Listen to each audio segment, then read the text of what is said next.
I bought an old Dell XPS gaming PC off eBay, which was meant to be a top-of-the-line Core i7 model, and I paid a good chunk of money for it.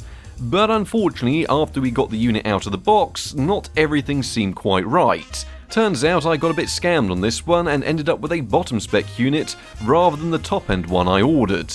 Our Core i7 wasn't there, instead we had a Core i5, which wasn't too bad but still not what I ordered, and our graphics card wasn't a top end unit, it was a mid-range Terascale based HD6950, not terrible but not a flagship.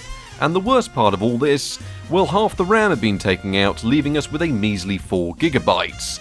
But at least the system did work, and hey, it had some remnants of being a high-end unit with a funky RAID setup on the hard drives that meant that Windows 10 was actually working okay out of the box, something that we usually think is impossible on a hard drive.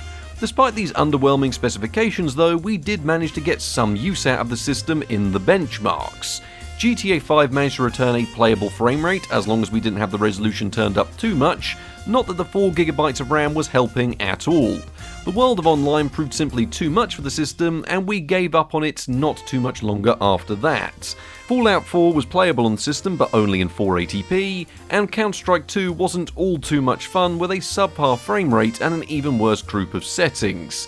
So this is probably one of the worst buys I've had for the channel, but at least we ended up with a relatively cool Dell XPS that I have some fairly big plans for.